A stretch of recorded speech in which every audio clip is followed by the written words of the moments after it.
Bienvenidos. Ahora vamos a presentar el último video de la materia Materiales de Construcción y Laboratorio, CIF 216. Y vamos a hablar aquí de un tema que es muy amplio, ¿no? En realidad esto daría para hacer una materia entera. Entonces vamos a limitarnos a señalar los materiales más destacados y sobre todo vamos a poner énfasis en los materiales que se encuentran en el mercado local, que es lo que más les interesa a ustedes. En primer lugar, vamos a tratar de explicar por qué es que aparecen estos nuevos materiales. Resulta que los materiales tradicionales son materiales que tienen una resistencia relativamente pequeña con relación a su peso propio. Esta relación entre la resistencia y el peso propio se llama resistencia específica. Entonces, se ha buscado permanentemente materiales con mayor resistencia específica, de manera que se pueda ahorrar en el material y se pueda realizar obras de mayor envergadura. Por ejemplo, puentes con luces más grandes, edificios más altos, con columnas más pequeñas, con vigas más pequeñas, etcétera, etcétera, ¿no? Entonces, ha sido la búsqueda de materiales con elevada resistencia específica la que ha llevado a la creación y al desarrollo de la tecnología para la producción de los materiales de los que vamos a hablar ahora. Y decíamos que materiales tradicionales como la roca, los metales, los materiales cerámicos, incluso la madera, tienen resistencias específicas relativamente bajas. Un ejemplo muy interesante de un material con elevada resistencia específica son los huesos humanos, que están compuestos por una matriz de cemento cálcico, vamos a decir, y un refuerzo de fibras de colágeno. Otro material muy interesante que tiene una elevada resistencia específica es la tela de la araña, ¿no? Que como ustedes saben, resiste fuerzas bastante increíbles para la finura del material y para la aparente fragilidad que se puede ver a simple vista. Entonces ustedes tienen aquí un pequeño gráfico tomado de un texto llamado La ciencia e ingeniería de los materiales de Donald Askeland, en el que pueden ver algunas referencias sobre resistencias específicas de diferentes materiales, ¿no? En este gráfico, en el eje vertical, en el eje de las ordenadas, tenemos la resistencia específica a la tensión, a los esfuerzos de tracción, y en el eje horizontal los módulos específicos también a la resistencia a tracción. Esto quiere decir el módulo elástico con relación al peso propio. La resistencia quiere decir, como decíamos, la tensión con relación al peso propio o a la densidad, que es lo mismo, ¿no? Entonces fíjense que aquí en la parte baja de la línea derecha tenemos los polímeros y los metales, ¿no? Donde se destacan el aluminio y el acero. Y en la medida en que vamos subiendo hacia arriba en esta gráfica, vamos obteniendo materiales con mayor resistencia específica.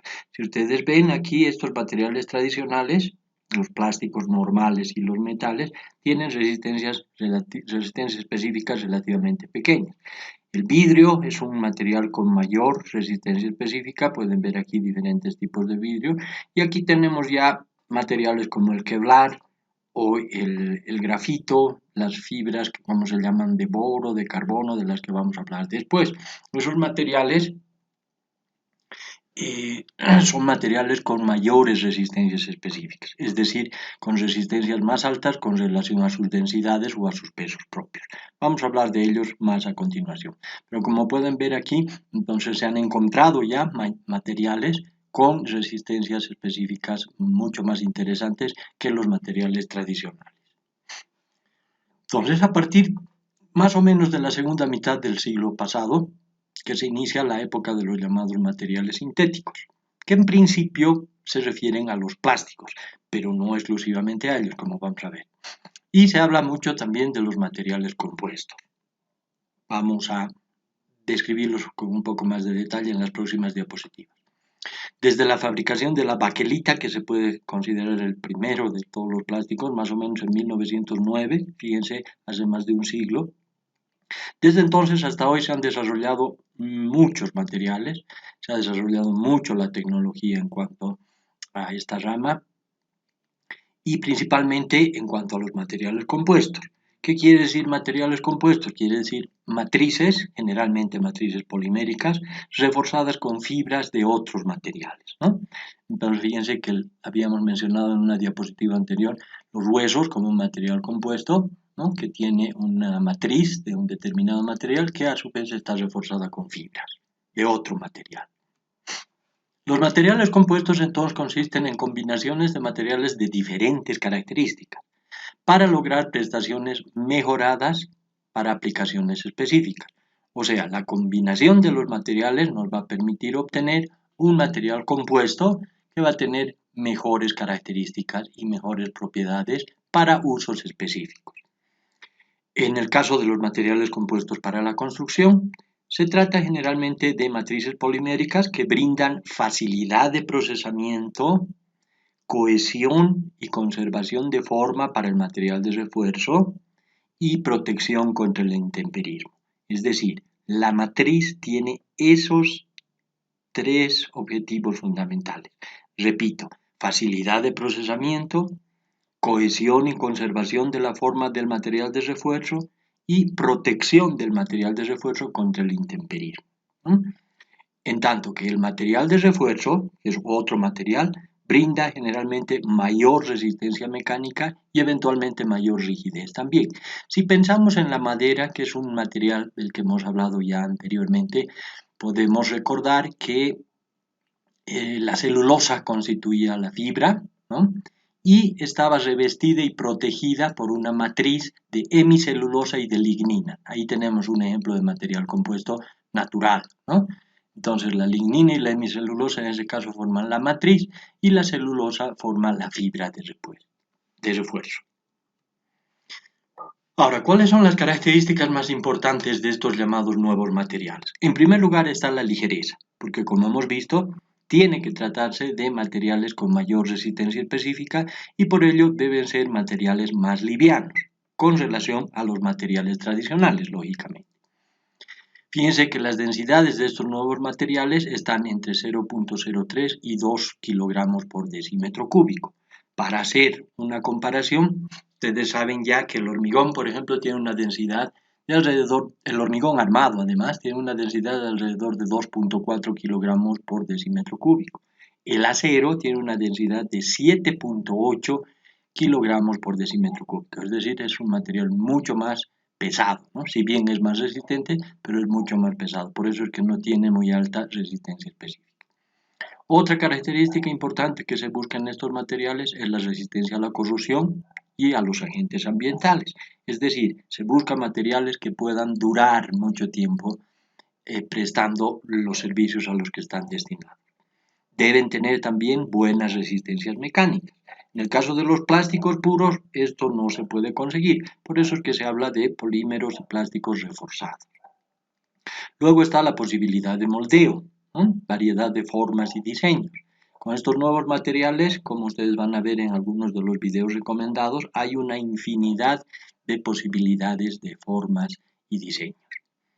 Generalmente se trata de materiales autolimpiables, es decir, que prácticamente con la lluvia son capaces de limpiarse, ¿no? Muchas veces se busca también buen aislamiento térmico y acústico. Si bien este tema del aislamiento térmico no está muy bien tomado en cuenta, digamos, en nuestro medio, porque todavía el común de la gente no tiene los recursos suficientes para tener sus casas con aislamiento térmico, por ejemplo, pero hay que decir que en otros países, sobre todo en Norteamérica y en Europa, muchas de las viviendas, o prácticamente todas las construcciones en algunos países, tienen aislamiento térmico para soportar los rigores de los inviernos crudos que tienen en esos países. El aislamiento acústico también tiene su interés, por supuesto. Luego están otras posibilidades, como es el caso de la pigmentación, luminosidad, translucidez, opacidad, etc., que es algo que vamos a desarrollar un poquito más adelante también. Ahora, también se puede decir que estos materiales tienen algunas desventajas y limitaciones. para los materiales con mejores prestaciones, la principal desventaja o limitación es su elevado costo. Y en el caso de Bolivia, en el caso nuestro, la escasa disponibilidad. Es decir, todavía no están disponibles muchos de los materiales de los que vamos a hablar y si es que llegan a estarlo, entonces tienen un costo muy elevado. Y hablando ya particularmente de los polímeros, estos tienen en general los siguientes inconvenientes. Tienen limitación en el uso de elevadas temperaturas. Estamos hablando aquí de los polímeros termoplásticos, como vamos a ver después. Tienen resistencias mecánicas modestas si es que no son reforzados. Los plásticos puros tienen resistencias mecánicas modestas. Luego está la peligrosidad en caso de incendio porque son materiales que despiden gases tóxicos, ¿no? Y el humo que emiten también es bastante tóxico. Y luego está otra gran desventaja que es la inestabilidad del color ante los rayos ultravioletas, la fragilización del material y la inestabilidad del color. Es decir, cuando este material es expuesto al sol, los plásticos puros, hablamos de eso, cuando estos son expuestos a la radiación solar, entonces se vuelven más frágiles y pierden el color. Bien, ahora vamos a empezar a hablar de los materiales compuestos que hemos definido en unas diapositivas antes y vamos a comenzar hablando de las matrices, ¿no? Las matrices, como hemos dicho ya anteriormente, constituyen el material base en el que se alojan otros materiales, muchas veces en formas de partículas, de fibras, de cargas minerales o aditivos, para obtener características mejoradas, conformando así los materiales compuestos. Estas matrices generalmente están constituidas por polímeros. Ustedes ya saben lo que es un polímero, lo hemos estudiado en el caso de la madera, que tiene un polímero natural, que es el caso de la celulosa, pero fíjense que en ese caso la celulosa constituía más bien la fibra, no la matriz, sino la fibra. Los polímeros entonces están constituidos por macromoléculas con un elevado peso molecular. Macromoléculas quiere decir unión de monómeros para formar polímeros y por lo tanto se forman moléculas muy grandes que se denominan macromoléculas. Estas macromoléculas forman entonces series repetitivas de unidades estructurales más pequeñas llamadas monómeros. Los polímeros se clasifican en dos grandes grupos, ¿no? Los llamados termoestables y los termoplásticos. Los termoestables son relativamente más pocos, pero se caracterizan por mantener su dureza cuando se calientan, pero si se llegan a fundir se descompone. Es decir, llega un momento con una temperatura bastante elevada en que se funden y entonces se descomponen, ya no es el mismo material. Ejemplos de estos son las resinas epoxi, las resinas de poliéster, de vinilester, etc. Son relativamente pocos, repito. Y luego están los termoplásticos, que son los que conocemos como plásticos comúnmente, que son materiales que se ablandan al calentarlos y endurecen al enfriar, es decir, no se descomponen, ¿no? Se pierden su dureza y rigidez cuando se calientan, pero cuando se enfrían inmediatamente vuelven a ser el mismo material, es decir, se funden sin descomponerse. Ejemplos de estos materiales hay muchos, muchísimos más que los polímeros termoestables. Están el PVC, el polietileno, el polipropileno, el policarbonato, etcétera, etcétera. Vamos a ver los más importantes entre ellos para su uso en la construcción. Vamos a hablar antes de los polímeros termoestables. Tenemos las resinas fenólicas, que son productos duros, insolubles e infusibles, que no tienen muchas aplicaciones en la construcción. Las resinas de vinilester, que tienen buena adhesión a las fibras de refuerzo. En algunos casos reemplazan a la resina de poliéster, que vamos a tratar un poquito más adelante. Tienen también algunos usos en la construcción, pero no son las más comunes. Y están las resinas epoxi, ¿no? Ustedes ya conocen el poxipol o la poxilina que se comercializan en nuestro mercado para restauraciones, como pegamentos, etcétera, como adhesivos. Pero resulta que tienen un costo elevado, ¿no? Por eso se comercializan en botes o en pomos pequeños, porque no se puede comprar grandes cantidades de este material porque resultaría sumamente caro. Y luego tenemos la principal de las resinas termoestables, que es la resina de poliéster. Esta resina de poliéster es especial en el caso de la construcción porque por un lado impregna muy fácilmente a la fibra de vidrio, que es algo de lo que vamos a hablar más adelante, y por eso se utiliza reforzada con este material, ¿no? Placas de resina de poliéster reforzada con fibra de vidrio se utilizan en artefactos sanitarios, en parques infantiles, se utilizan en embarcaciones, en yates, en botes, se utilizan para motocicletas, se utilizan en muchas diferentes aplicaciones. En la construcción también se utilizan como paneles de recubrimiento de fachadas, se utilizan para separaciones interiores, en las llamadas drywall, en cielos falsos, etcétera, etcétera. Vamos a hablar más de ellas un poquito más adelante. Se recomiendan los siguientes videos de YouTube para ilustrar diferentes tipos de procesos de fabricación de elementos de poliéster reforzado con fibra de vidrio, puesto que, como hemos dicho, se trata de un material con diversos usos en la construcción. En estos videos van a poder ver cómo se puede elaborar este tipo de paneles con las resinas chisgueteadas prácticamente con un chorro, o bien por procesos ya más sofisticados para producción en masa, ¿no? En cadena.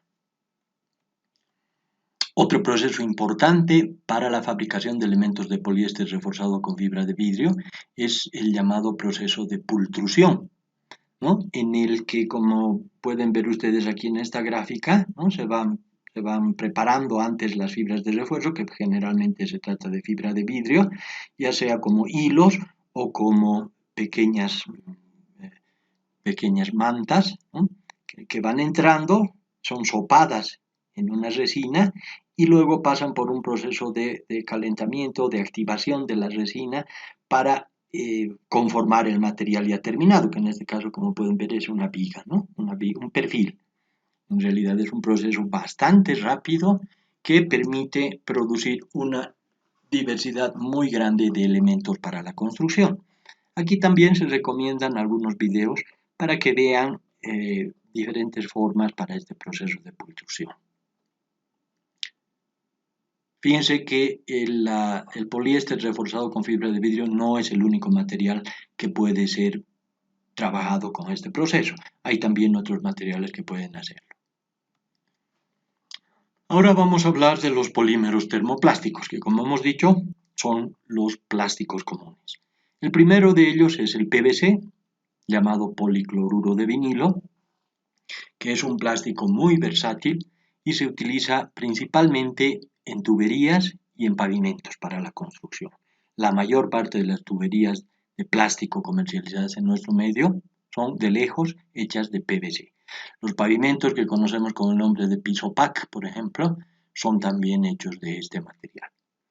Luego está el polietileno, que puede ser de alta o de baja densidad, es otro polímero, que es muy resistente a los agentes químicos y es usado generalmente en la construcción también para hacer tuberías, para hacer geomembranas, para hacer politubos y otro tipo de elementos. Vamos a hablar un poquito más de eso más adelante. Está el polipropileno, que es parecido al polietileno, pero que tiene muchas propiedades mejoradas, ¿no?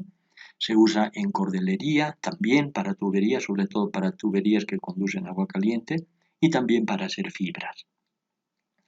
Luego está un conocido nuestro, el poliestireno, que en nuestro medio se llama plastoformo, en forma de poliestireno expandido, que es de fácil obtención, es bastante económico y por eso es que se utiliza mucho en losas alivianadas y brinda también aislamiento térmico. Entonces, ustedes se han debido fijar que la inmensa mayoría de las losas que se construyen ahora en nuestro medio están aligeradas con casetones de plastoformo.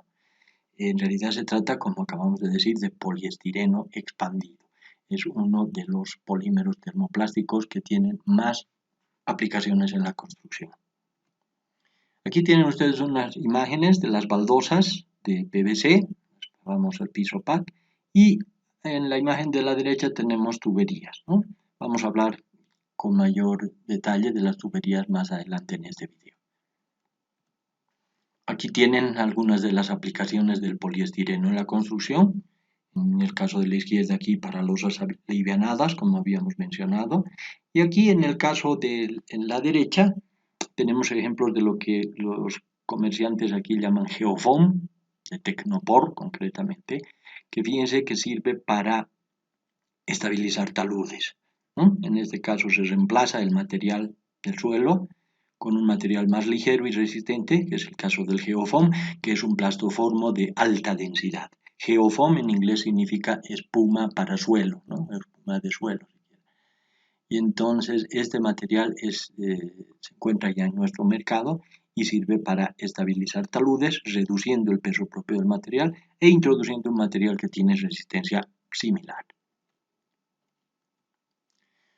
Otro polímero termoplástico importante es el policarbonato, que tiene como particularidad su translucidez y por ello es usado principalmente en la fabricación de cubiertas. Ahora que hemos hablado de las matrices, vamos a empezar a hablar de las fibras. Como hemos visto ya previamente, si ustedes recuerdan en el caso del suelo como material de construcción, mencionábamos las fibras como refuerzo de otros materiales. El adobe, por ejemplo, es también un material compuesto, ¿no? Que tiene una matriz a base de arcilla, de suelo con arcilla, y que tiene como refuerzo las fibras vegetales generalmente. Entonces, la inclusión de fibras en un material es un procedimiento muy difundido y muy antiguo porque proporciona muchas ventajas, entre otras las siguientes. Mejora la resistencia a tracción y por lo tanto a flexión. Ustedes saben que la flexión es un esfuerzo combinado. Mejora la resistencia al impacto.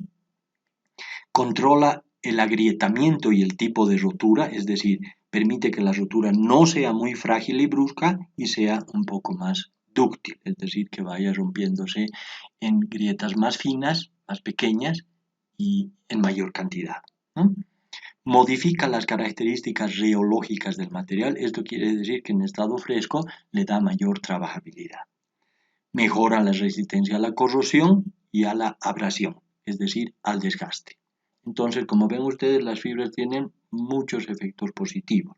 En principio, los más importantes son la mejora de la resistencia y eventualmente la rigidez, pero hay también otras propiedades que se ven mejoradas con la inclusión de fibras en los materiales.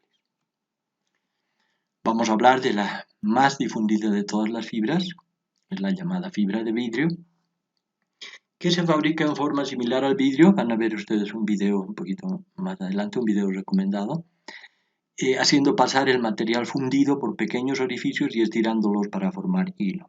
Estos son luego revestidos por una dispersión pegajosa que permite la unión de los filamentos y que al mismo tiempo les brinda protección. Entonces, los materiales reforzados con fibra de vidrio presentan una excelente relación resistencia-costo, estabilidad dimensional y también resistencia a la corrosión. Hemos hablado ya del poliéster reforzado con fibra de vidrio, que es un ejemplo típico para esta aplicación.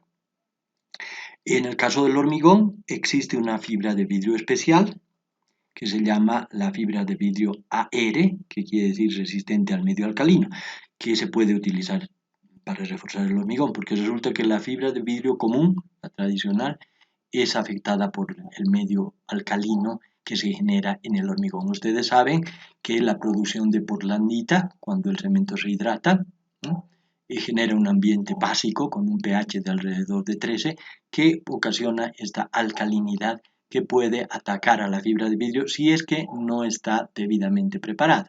Existe en el mercado la llamada fibra de vidrio AR o resistente al medio alcalino, que sí se puede usar para reforzar el hormigón. Aquí tienen ustedes algunas imágenes de elementos de fibra de vidrio.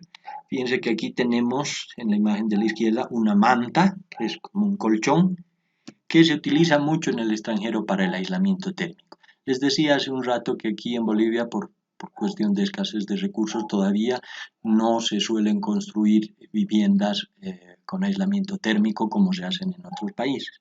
Pero poco a poco esto se va a ir introduciendo y tiene de hecho aplicaciones en muchas industrias, ¿no? Estas mantas de fibra de vidrio permiten un muy buen aislamiento térmico. Aquí a la derecha y en la parte de abajo tenemos otra cosa muy interesante. Fíjense que ya se comercializan barras para el refuerzo de hormigón hechas de fibra de vidrio. ¿no? Inclusive les puedo mencionar que en una ocasión se han acercado comercializadores al instituto para pedir que hagamos estos ensayos. Lamentablemente no llegamos a concretar esa solicitud porque vinieron solamente una vez y como nosotros todavía no hacíamos, bueno, no lo hacemos todavía y no teníamos acceso a las normas, entonces no pudimos ofertarles ese servicio de inmediato. Pero esto es algo que se viene en el futuro. La fibra de vidrio tiene resistencias muy interesantes y puede reemplazar al acero de refuerzo para el hormigón. Obviamente se trata de una fibra de vidrio especial como hemos visto en la diapositiva anterior. Y aquí tienen ustedes el caso de una varilla corrugada, igual que el caso del acero. Y aquí en este otro caso tienen también otras varillas de refuerzo de hormigón, pero estas, si bien no se nota muy bien en la diapositiva, pero estas tienen una capa de arena, ¿no?, que se les ha puesto para hacer rugosa la superficie, de manera que se pueda conseguir buena adherencia con el hormigón. Se recomienda el siguiente video, cuyo link tienen ustedes aquí, es un video de YouTube, donde se puede ver con mucha elocuencia, digamos, se puede ver de una forma muy pedagógica, didáctica, la fabricación de estas mantas de fibra de vidrio. Otra fibra muy importante es la llamada fibra de carbono, que es fabricada a partir del poliacrilonitrilo, o bien de una mezcla de resinas de poliéster y vinilester también, pero es un proceso bastante complejo que requiere varios pasos de estabilización, carbonización, grafitización, tratamiento superficial, etcétera, etcétera. Y se trata de un material sumamente moderno que tiene una alta resistencia específica. Tiene densidades que varían entre 1.5 y 2 kilogramos por decímetro cúbico, es decir, kilogramos por litro, y resistencias que están en el orden de los 2000 y 3000 megapascales. Fíjense entonces que tienen resistencias iguales a las de los aceros más resistentes, pero tienen densidades mucho menores. Sus densidades están más o menos comparables con la cuarta parte de la densidad del acero. Tienen módulos elásticos parecidos a los del acero, pero sus resistencias son mucho mayores. Tienen también gran resistencia a la fatiga, a la abrasión y a los agentes agresivos. Sus principales desventajas son su relativamente poca plasticidad y por el momento el elevado costo que tienen y la relativamente baja resistencia al impacto comparada con otros materiales. Pero en cuanto a resistencia y a densidad es un material que supera al acero, como pueden ver por las cifras dadas. Aquí tienen ustedes un ejemplo de utilización de fibra de carbono con las llamadas platabandas, son estas tiras negras que ven aquí, que están reforzando una losa y que son de fácil aplicación, porque lo único que se hace en este caso es agarrar y con una resina epoxi, por ejemplo, pegar la platabanda en la parte baja de la viga y de esta manera se puede incrementar de una manera sustancial la resistencia a tracción y por lo tanto la resistencia a flexión de las vigas. Sika es un comercializador de este tipo de platabanda. Aquí tienen ustedes otro caso de la fibra de carbono. En este caso se trata de un tejido de fibra, que como pueden ver aquí ha sido proporcionado también por el mismo fabricante, por Sika. Y en este caso estos tejidos pueden utilizarse para el refuerzo de columnas o de vigas. En el caso de las columnas, por ejemplo, se puede envolver la columna con este material y de esa manera crear un confinamiento tan grande que puede aumentar sustancialmente la resistencia de una columna que ha sido dañada por algún sobrepeso o por alguna otra circunstancia, ¿no? Entonces son elementos que gracias a su facilidad de colocación y a la pequeña cantidad en que se los necesita es que sirven mucho para reparaciones particularmente.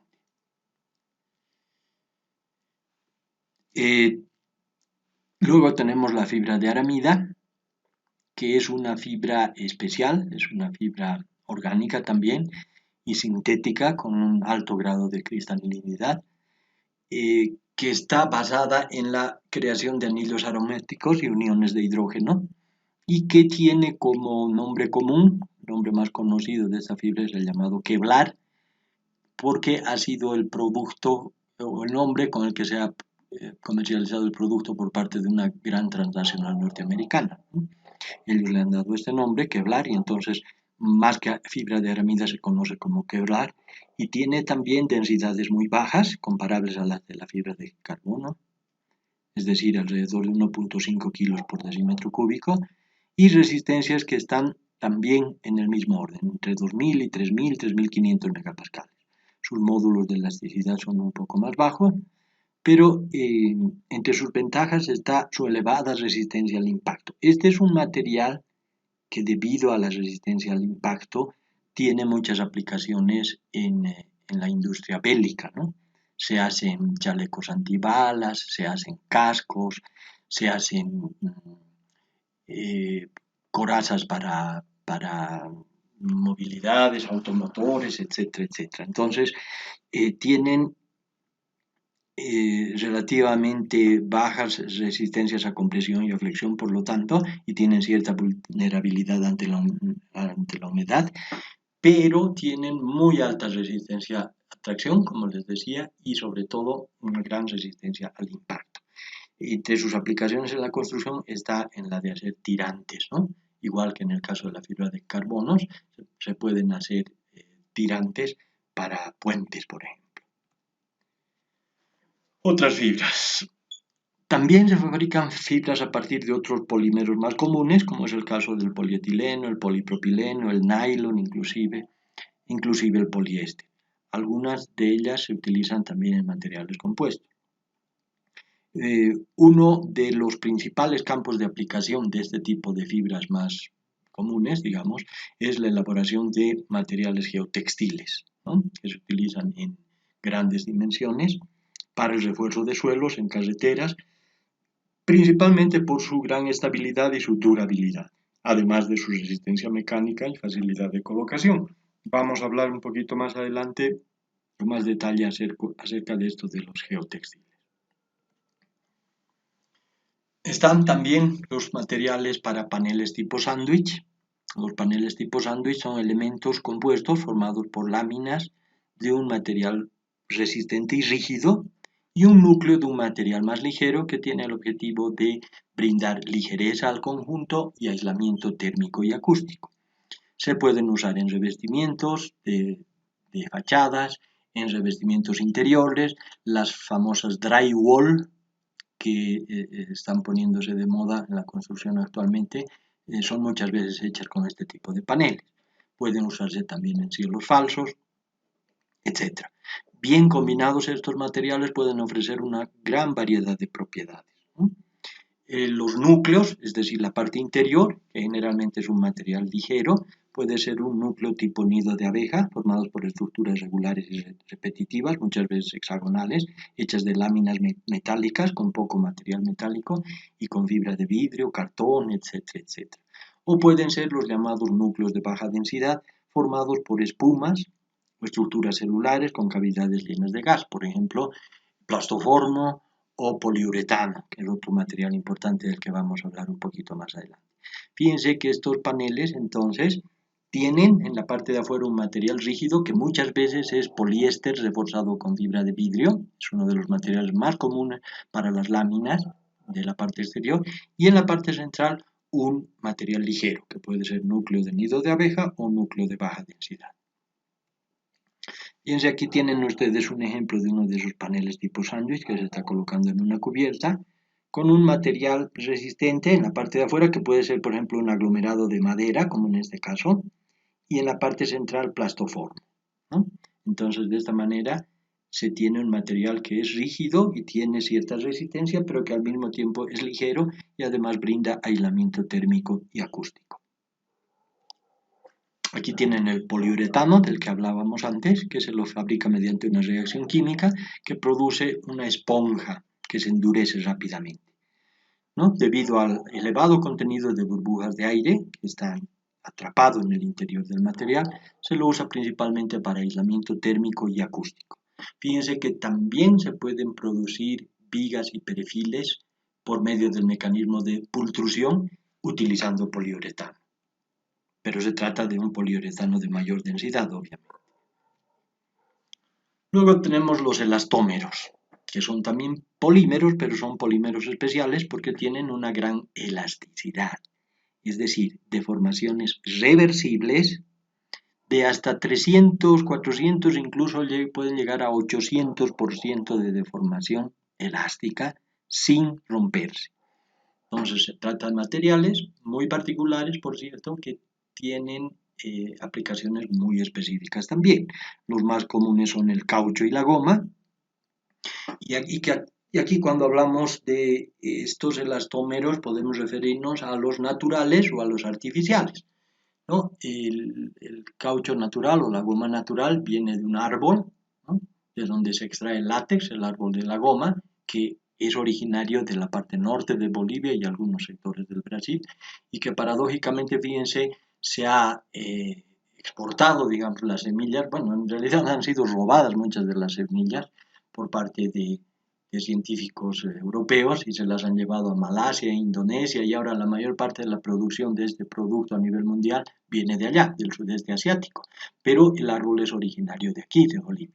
Y paradójicamente, como les decía, aquí en Bolivia todavía no tenemos industrias que produzcan esto y la materia prima base para hacer elementos de goma se trae del exterior.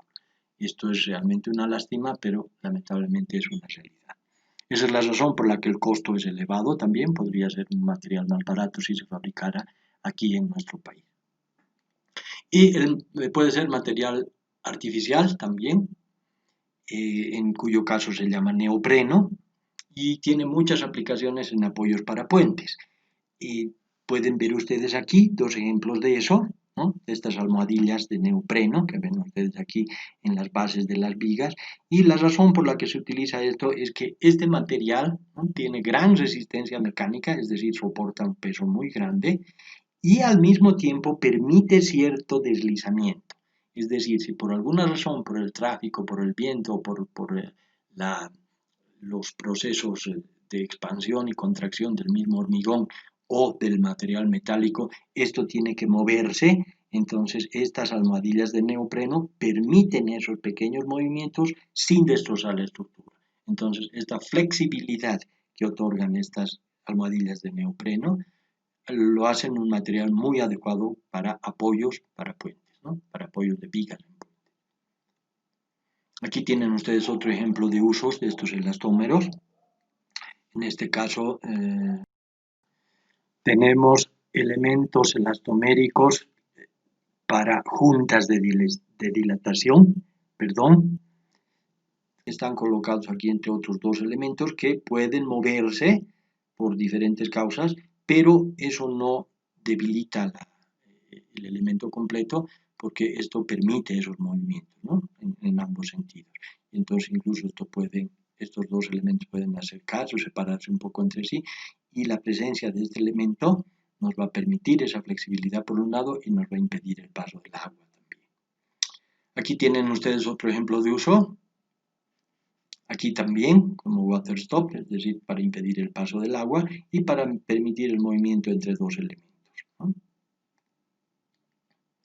En este caso se refieren como materiales para juntas de impermeabilización. Aquí tienen otro caso, los llamados sellos o empaquetaduras. En inglés se dicen gaskets, es común escuchar esa denominación, y que se utilizan principalmente para el sello de tubos, ¿no? Un tubo es acoplado a otro, generalmente por medio de uno de estos elementos que nos permite dar impermeabilidad a la unión para impedir que salgan los líquidos y los gases, que además los tubos puedan moverse un poquito uno con relación al otro. Aquí tienen ustedes unas imágenes del Instituto de Ensayo de Materiales de una ocasión en la que hicimos control de calidad de gomas de dos de los principales fabricantes. En realidad no hay muchos en el país, pero dos fabricantes y distribuidores en el mercado local nos hicieron llegar sus probetas, tomamos muestras de ellos e hicimos el control de calidad de estas gomas destinados a elementos estructurales, para apoyos para puentes. Aquí tienen ustedes ejemplos de ensayos de tracción, aquí con una probeta tipo hueso, como pueden ver en la imagen superior izquierda. Aquí tenemos las mismas probetas, pero sometidas al calor para hacer el ensayo de envejecimiento. En este caso se calientan las probetas en un horno y luego se las somete al ensayo de tracción y se ve cuánto se han deteriorado, cuántas resistencias han perdido. Y en este caso de la derecha tenemos un ejemplo de una probeta para corte. Fíjense que en vista de que este material se utiliza en almohadillas para apoyos para puentes, este ensayo de corte es un ensayo muy importante. Es el principal ensayo en realidad, para el control de su calidad, obviamente. Bien, vamos a hablar ahora ya más específicamente sobre algunos de los principales productos que se encuentran en nuestro medio. Vamos a comenzar con los cementos cola, que son materiales que no los hemos tratado en el caso del capítulo de cementos, porque contienen aditivos, ¿no?, que se pueden considerar parte de los llamados nuevos materiales.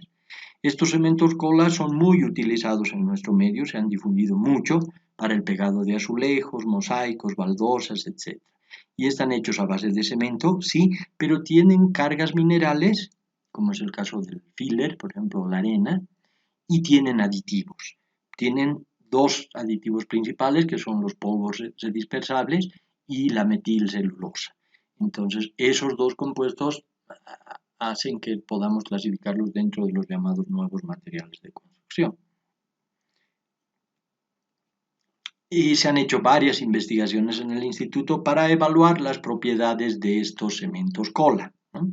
Aquí ven ustedes cómo en una pequeña placa de hormigón se está vaciando el cemento cola y se le está pasando por encima una llana dentada y después ahí se pegan pedazos de material cerámico, que puede ser cerámica roja común o puede ser grés o porcelanato de baja absorción, para hacer el ensayo de tracción, con el objetivo de medir la adherencia que tienen estos cementos cola para pegar los materiales de revestimiento, azulejos, baldosas, porcelanatos, etc., en un sustrato determinado, en este caso un sustrato de hormigón. Entonces aquí tienen ustedes una máquina de ensayo que va a aplicar la fuerza por tracción directa, y aquí abajo tienen ustedes el material cerámico que está colocado encima del cemento cola ya endurecido. Y en cuanto a los cementos cola, si ustedes quieren información más detallada sobre las investigaciones que se han hecho en el instituto, pueden encontrarla en nuestra revista y en los proyectos de grado que hemos desarrollado en el área de materiales, ¿no? Y últimamente, el año pasado, se ha hecho un último control de los productos que están siendo comercializados actualmente en el mercado. Y lamentablemente los resultados no son muy halagadores. La inmensa mayoría de los productos que se comercializan no cumplen los requisitos de la norma nacional, que dicho sea de paso, está hecha en base a una norma europea. Bien, ahora vamos a hablar acerca de otros productos. Tenemos las membranas asfálticas, que son materiales también muy utilizados en nuestro medio como impermeabilizantes en cubiertas y en terrazas. Están compuestas por asfalto plástico y o asfalto modificado con polímeros, que es muy común. Y pueden tener un refuerzo interior, por ejemplo, un alma de poliéster, de fibra de vidrio, de geotextiles, de polietileno de alta densidad, etc. Y tienen distintos tipos de terminación en sus caras superior e inferior, en una de las dos o en ambas, ¿no? Puede ser polietileno, puede ser geotextil, gránulos minerales, aluminio gofrado, arena, etcétera, etcétera. En este caso también se ha hecho una investigación en el Instituto de Ensayo de Materiales entre las gestiones 2012 y 2013 y se ha evaluado la calidad de diferentes membranas asfálticas comercializadas en nuestra ciudad.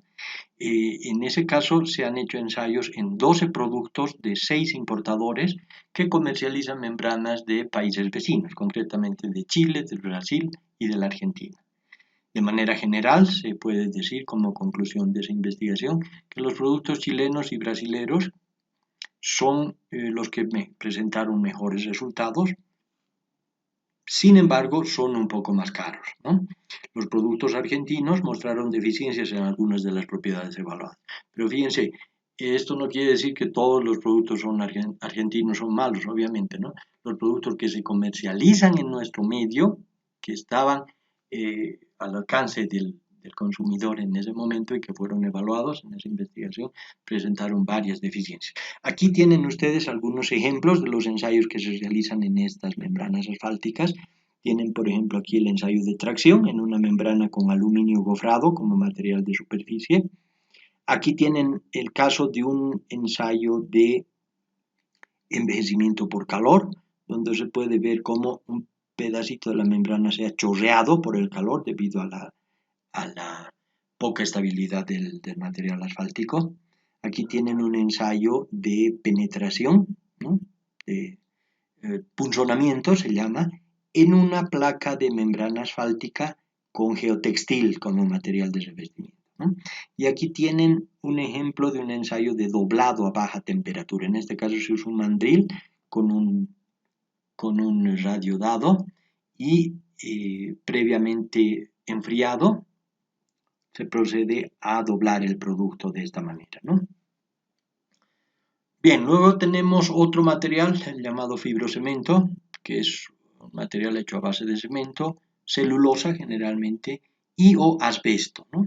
El asbesto es un mineral natural que generalmente está en forma de crisotilo, que ha dado lugar a mucho debate a nivel mundial, ¿no? Porque se trata de unas partículas que tienen forma de agujas, y entonces se decía que era muy dañino para los obreros y la gente que trabajaba con esto, porque esas agujas se metían en los pulmones al respirar y entonces podían ocasionar daños muy severos en los pulmones, ¿no? Inclusive cáncer. Entonces durante mucho tiempo hubo debate con relación a la utilización de este producto y en muchas partes fue material prohibido. Existen también las versiones de que habían motivos políticos para limitar la popularidad del asbesto porque las principales minas de crisotilo, que es el mineral base principal para el asbesto, estaban en los países de la llamada Unión Soviética, ¿no? Pero bueno, ese es un tema aparte. En nuestro país todavía se comercializan estos productos por parte de la marca Duralit en la forma de placas onduladas para cubiertas, tejas onduladas y también como tanques de almacenamiento de agua, ¿no? Aparte de eso no tienen muchas más aplicaciones, pero es importante decir que este producto está siendo desplazado por otros productos más baratos que han irrumpido con fuerza en el mercado.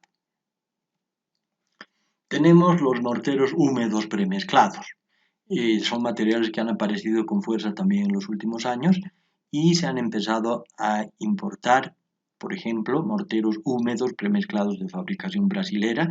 Aquí tienen el producto llamado Mixfort, ¿no? Que viene en una bolsa plástica ya listo para su colocación. Esto ya viene mezclado con agua, por eso es un mortero húmedo, y entonces se hace una pequeña abertura en la esquina del envase y entonces se coloca así como se muestra en la figura a manera de unos choricitos largos, ¿no?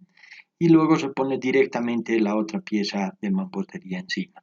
Entonces esto permite mucha rapidez en la colocación, poco desperdicio y agiliza los tiempos, ¿no? Y entonces, en términos generales, si se hace una comparación con un material, un mortero tradicional, entonces resulta bastante ventajoso, ¿no? Y,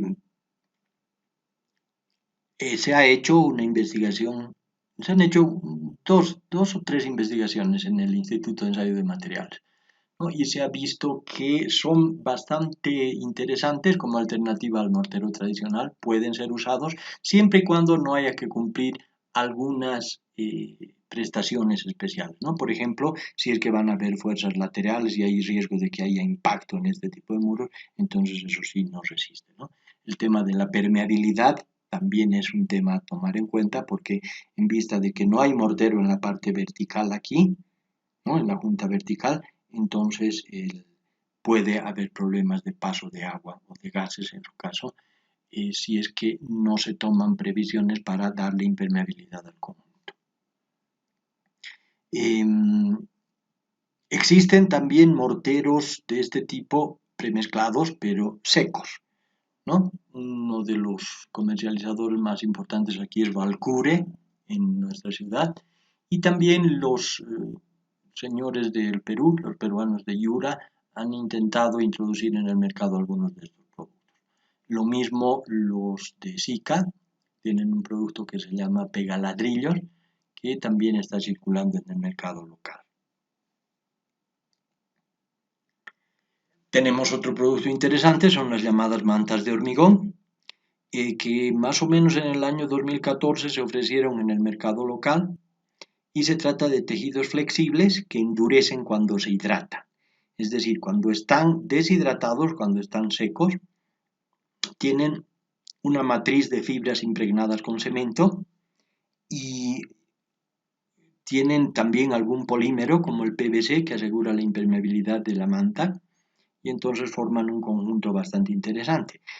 Son muy similares a una alfombra en principio, pero se hidratan con el rociado de agua o por inmersión y después de haber permanecido moldeables cuando estaban secas y en los primeros momentos del remojo, al cabo de unas 2 horas más o menos endurecen con la forma que uno les dé.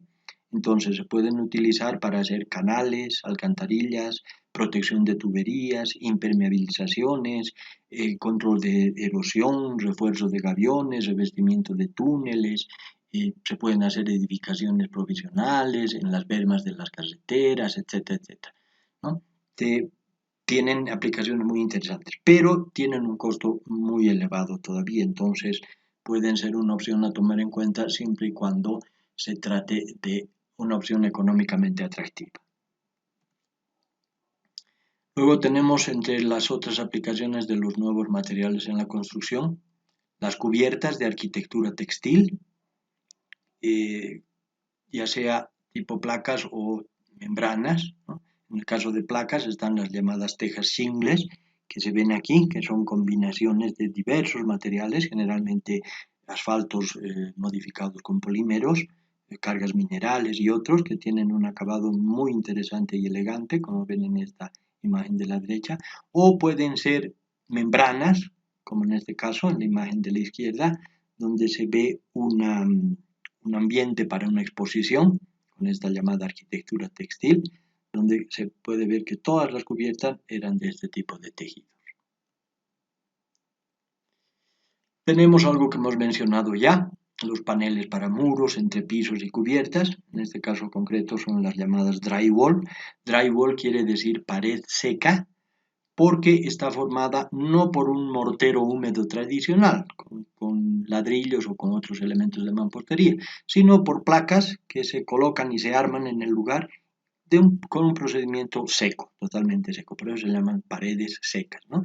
Esto puede estar constituido por placas de diferentes tipos, pueden ser paneles cartón, yeso, cartón, pueden ser paneles tipo sándwich con aglomerados de madera, con plastoforma en el interior o poliuretano, o pueden ser una diversidad de diferentes productos, ¿no? Pueden ser también, obviamente, placas de poliéster reforzado con fibra de vidrio, etcétera, etcétera. Hay una diversidad de productos disponibles en el mercado. Se pueden usar también los nuevos materiales en estructuras resistentes, como hemos mencionado ya, en forma de paneles reforzados, en tensores de fibras, por ejemplo, fibra de carbono, fibra de aramida, inclusive fibra de vidrio, en puentes, ¿no? O se pueden hacer las llamadas viviendas integrales de estos nuevos materiales, ¿no? Eso quiere decir que prácticamente todo en una vivienda, desde la cimentación hasta los conductos, pueden ser hechos a base de estos nuevos materiales.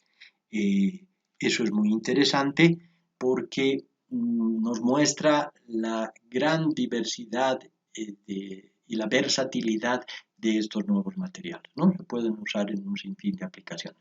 Por ejemplo, en el caso de las placas de poliéster reforzado con fibra de vidrio, se pueden introducir en las placas elementos imantados para usar en los talleres, ¿no? De manera que uno tenga en su pared esas placas, en su taller, y entonces simplemente tira los elementos metálicos a la pared y esos se van a quedar pegados ahí.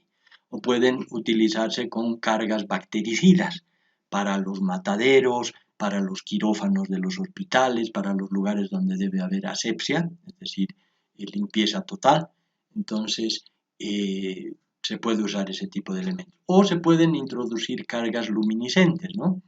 Para reflejar la luz. Esto para las discotecas, para los teatros, para los lugares donde se necesiten efectos luminosos. Entonces, hay una enorme diversidad de aplicaciones para estos nuevos materiales y si ustedes tienen más interés en averiguar esto, podemos hacerles recomendaciones con relación a textos que se encuentran disponibles en la biblioteca del Instituto de Ensayo de Materiales. Bien, vamos a ir terminando el video y vamos a profundizar en dos materiales que nos interesan de manera especial. Es el caso de las tuberías y el caso de los geotextiles. En primer lugar están las tuberías plásticas, ¿no? Por su flexibilidad, su resistencia mecánica, su ligereza, su baja fricción interna, la facilidad de colocación, la resistencia a la corrosión. Entonces las tuberías plásticas y dentro de ellas principalmente las tuberías de PVC han desplazado a las tuberías de otros materiales, ya sea de hormigón, de material cerámico, inclusive antes se utilizaban tuberías de hierro fundido, ¿no? Pero ahora prácticamente se utilizan tuberías plásticas en todo, salvo aplicaciones industriales especiales. Entonces, existen normas nacionales y las normas que gobiernan la mayor parte de las tuberías para conducción de agua potable son la NB 213, que tiene como base una norma inglesa y divide a los tubos en clases, ¿no? De acuerdo a la presión de trabajo. Están los tubos de clase 9, clase 6, clase 12. Y la otra norma importante es la NB 1069, que está en base a una norma norteamericana y clasifica los tubos de acuerdo a los espesores de pared. Entonces, estas dos son las que abarcan la inmensa mayoría de los tubos que se comercializan en el mercado local. Existen también otras normas nacionales. Fíjense que hay una diversidad de normas porque poco a poco han ido apareciendo comercializadores que han traído su tecnología de afuera y han traído también su normativa. O sea, las tecnologías han venido con su normativa incorporada y se han ido haciendo normas nacionales adoptando esas normas extranjeras, ¿no? Entonces, estaba en interés de los importadores y los que comercializaban esos productos hacer normas nacionales para hacer aprobar sus productos y poder comercializarlos con ventaja en el mercado nacional. Entonces, por eso es que hay varias normas con orígenes diversos. Está la norma NB 646 para tubos de polietileno. Fíjense que también aquí entra la diversidad de materiales. Esto es para tubos de polietileno exclusivamente. Las otras dos anteriores son para tubos de PVC, ¿no? Está también la NB 888 para tubos de PVC, pero esta vez elaborados en base a una especificación que se llama SDR, que es la relación dimensional estándar. Aquí en esta norma vienen dados unos valores fijos de relación espesor y diámetro. Está la norma NB 1070 para tubos de PVC destinados para alcantarillado. Está la norma 1216016 para tubos de poliéster reforzado con fibra de vidrio. Fíjense que este interesante material también ya está presente en el mercado local para tuberías, ¿no? Que pueden ser para agua potable, para alcantarillado pluvial, con o sin presión. Hay una gran diversidad de productos de este poliéster reforzado de fibra de vidrio porque esto se puede hacer prácticamente a solicitud del cliente. Aquí tienen ustedes dos tablas importantes, que es bueno que las tengan porque las van a necesitar cuando hagan diseño de instalaciones sanitarias. Esta es la principal tabla de la NB 213, que es la que les decía que se clasifica a los tubos por clases de acuerdo a la presión de trabajo. El tubo clase 9, que es un tubo muy común en el mercado, tiene una presión de trabajo de 9 bares, de ahí viene de 9, ¿no? Pueden haber también clase 6, clase 12, clase 15, clase con rosca, etcétera, etcétera. Y aquí tienen ustedes la información referida a los diámetros nominales, que fíjense están en pulgadas, y los espesores de pared, ¿no? Y una cosa importante que hay que hacerles notar aquí, que estos diámetros que están generalmente dados en pulgadas, casi siempre están dados en pulgadas, son diámetros nominales. Fíjense que pueden ser bastante diferentes de las dimensiones reales. Aquí tienen ustedes datos de la tolerancia del diámetro exterior y el espesor de pared. Entonces vean ustedes que, por ejemplo, para un tubo de 1 pulgada se tiene un diámetro exterior que es bastante mayor, 33.4, 33.7, y si nosotros les restamos el espesor de pared, entonces vamos a ver que no encaja exactamente con el valor que se tiene aquí, pero eso hay que tenerlo en cuenta porque se debe trabajar en realidad con las dimensiones reales. Esto no es nada más que una dimensión nominal, pero que sin embargo es muy útil y se usa mucho en el mercado. Fíjense que se ha intentado pasar de las pulgadas a los milímetros porque un importador muy importante del Brasil tiene prácticamente todos sus productos en milímetros, pero se ha considerado que no es todavía recomendado hacerlo porque la mayoría de lo que ya está instalado en nuestro medio, muchas veces los tubos están enterrados, ustedes se darán cuenta, entonces está hecho con pulgadas. Entonces, si nosotros vamos a introducir de un momento a otro dimensiones muy diferentes a estas, entonces podemos tener problemas, ¿no? Les decía, bueno, aquí tenemos la tabla de la norma NB213 que clasifica los tubos en clases y aquí tenemos la tabla principal de la norma NB1069 que clasifica los tubos en esquemas. El esquema más común es el esquema 40, existe también otra tabla para el esquema 80, pero este es el producto más común en el mercado. Y si comparan con la tabla anterior, van a ver que en general los espesores de pared de estas tuberías son mayores, ¿no? Pero eso se debe principalmente a que tienen presiones de trabajo mayores también. Entonces no se trata de que una sea mejor que la otra, sino que simplemente están hechas en base a distintas normas y hay que tener conocimiento de estas tablas para hacer un adecuado uso de estos productos. En el mercado local se comercializan también ya los llamados politubos, que se utilizan principalmente para riego o para la colocación de cables de energía eléctrica. En algunas ocasiones pueden usarse también para el transporte de líquidos, pero tienen como principal ventaja y como característica principal el hecho de que se pueden enrollar y se pueden transportar de manera bastante más fácil y económica, ¿no? No hemos hecho todavía investigación sobre la calidad de estos materiales, esperamos que en el futuro podamos hacerlo en el Instituto de Ensayo de Materiales. Ahora vamos a hablar un poco acerca de los geotextiles o los materiales geosintéticos para carreteras. Existen también una diversidad de materiales sintéticos para el uso en el mejoramiento del suelo para carreteras. Están de manera general los llamados geotextiles, que sirven para separar suelos, para drenar, para filtrar, para impermeabilizar, para reforzar y proteger y para otras aplicaciones. Entonces, el término geotextil es un término general y ya se pueden ver con más detalle productos específicos con otros nombres, como es el caso de las geomallas, que son un tipo de geotextil, pero que tienen la función de reforzar el suelo. O sea, las geomallas sirven exclusivamente para el refuerzo del suelo. Luego están las geomembranas, que son otro tipo de geotextil, que tienen la función principal de impermeabilizar y se suelen utilizar en rellenos sanitarios, rellenos de desechos sólidos, líquidos, suelen utilizarse en túneles, en techos, en cimientos, pueden utilizarse en reservorios de agua, por ejemplo. Están también las geomantas, que son otro tipo de geotextiles, que son membranas sintéticas que se utilizan para el control de la erosión, ¿ya? En este caso, estas mallas tienen que permitir el crecimiento de vegetales dentro y a través de ellas para permitir la protección contra la erosión. Existen también otros geotextiles que ya tienen finalidades más concretas, como es el caso, por ejemplo, del drenado y el filtrado de aguas, ¿no? Entonces vamos a ver un poquito eso. Decíamos que los geotextiles en general pueden tener la función de separar suelos, drenar, filtrar, impermeabilizar, etc. Aquí tienen un ejemplo de colocación de un geotextil. En este caso tienen una geomalla, concretamente, que tiene la finalidad de mejorar la resistencia mecánica del suelo.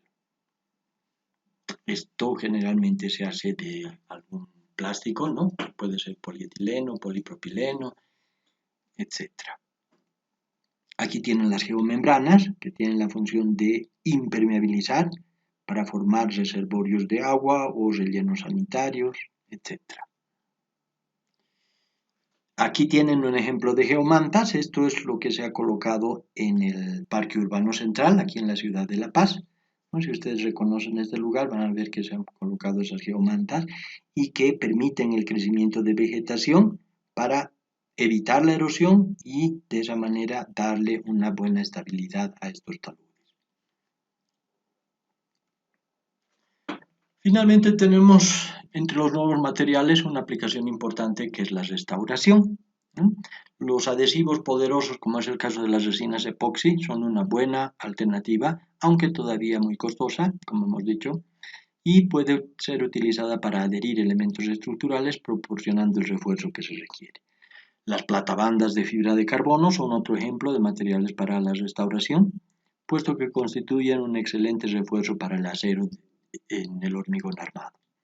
El poliuretano de alta densidad se puede usar para elaborar vigas por pultrusión, lo hemos dicho ya, y que pueden ser usadas en el refuerzo y en la restauración de viejas edificaciones, simulando y copiando el aspecto de los materiales originales. El hormigón reforzado con fibra de vidrio, lo hemos mencionado ya, que puede aparecer en forma de paneles con diferentes tipos de acabados, puede usarse también en la restauración de fachadas. En este caso, más que hormigón propiamente dicho, se trataría de morteros, ¿no? Se utilizan también tejidos híbridos de fibra de vidrio y de carbono o de fibra de carbono y de Kevlar para restaurar fachadas agrietadas, para darle un nuevo aspecto agradable desde el punto de vista estético y refuerzo estructural, obviamente. Fíjense que aquí tenemos una imagen para hacer mención a otro tipo de material de restauración reciente, que son las llamadas resinas de alta capacidad expansiva, que son resinas poliméricas que se inyectan en estado líquido y en el transcurso de unos segundos nada más son capaces de solidificarse con un aumento de volumen muy grande, de hasta 30 veces el volumen inicial, y generan presiones de hasta 10 megapascales en el interior. Entonces, si tenemos un suelo suelto que por alguna razón ha sufrido un sifonamiento o ha perdido resistencia y está causando asentamientos diferenciados en las edificaciones, entonces pueden usar estas resinas para reforzar el suelo y de esta manera recuperar el suelo que se ha hundido, ¿no? Y darle la resistencia adecuada. Y para terminar tenemos aquí otro caso de un material sumamente innovador y nuevo que ha aparecido en los últimos años. Se trata de los hormigones autocicatrizantes. Algunos les llaman también biohormigones, en inglés se llaman self-healing concrete, ¿no? Estos materiales se basan en el trabajo conjunto de dos elementos, unos polímeros superabsorbentes que se introducen en forma de cápsulas durante el mezclado del hormigón y unas bacterias especiales que resisten a ese medio encapsulándose en los polímeros que hemos mencionado antes y tienen la propiedad de generar carbonato de calcio, es decir, son bacterias productoras de carbonato de calcio. Como ustedes saben, el carbonato de calcio es una piedra, ¿no es cierto? Es la piedra caliza. Entonces, si se logra introducir esas bacterias que produzcan esa piedra en el interior del hormigón, entonces con esto podemos asegurarnos que se van a cerrar las fisuras y grietas que afecten al elemento estructural de hormigón en servicio debido a cargas externas o a la acción del intemperismo. Fíjense ustedes que en estas imágenes podemos ver una grieta aquí al principio, cuando se ha producido, y al cabo de una semana, de 2 semanas y de 3 semanas, esas bacterias van produciendo poco a poco, en contacto con el aire, empiezan a generar carbonato de calcio y entonces poco a poco se va cerrando desde el interior la fisura o la grieta. Bien, con esto hemos terminado el capítulo de los nuevos materiales de construcción y con esto la materia, ¿no?